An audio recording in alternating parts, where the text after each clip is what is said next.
சின்ன வீட செட்டப் பண்றதுக்காகவே அழகான வேலைக்காரிய வேலைக்கு வச்சிருக்கான்னா பாத்துக்கங்களேன்.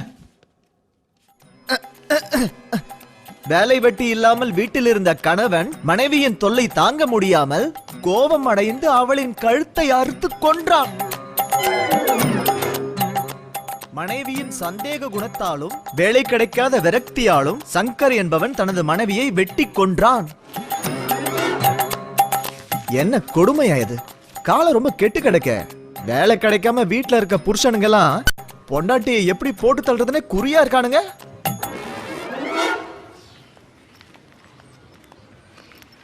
வாசு, மத்தவங்கள விடு. என்ன பத்தி நீ என்ன நினைக்கிறன்னு முதல்ல சொல்லு. இல்ல டார்லிங், ஏன் அப்படி கேக்குற? நீ வேலைக்கு போல நான் சொல்லி காட்டியிருக்கனா இல்ல நான் உன் மேல சந்தேகப்பட்டிருக்கனா? அதெல்லாம் இல்லையே, நீ அப்படி கிடையாதே. அப்புறம் ஏன் அதே மாதிரி நியூஸா படிச்சிட்டு இருக்க? வேற எவ்வளவோ நல்ல நியூஸ் இருக்கும்ல, அத படிக்க வேண்டியதானே? சாரி டார்லிங், உனக்கு தான்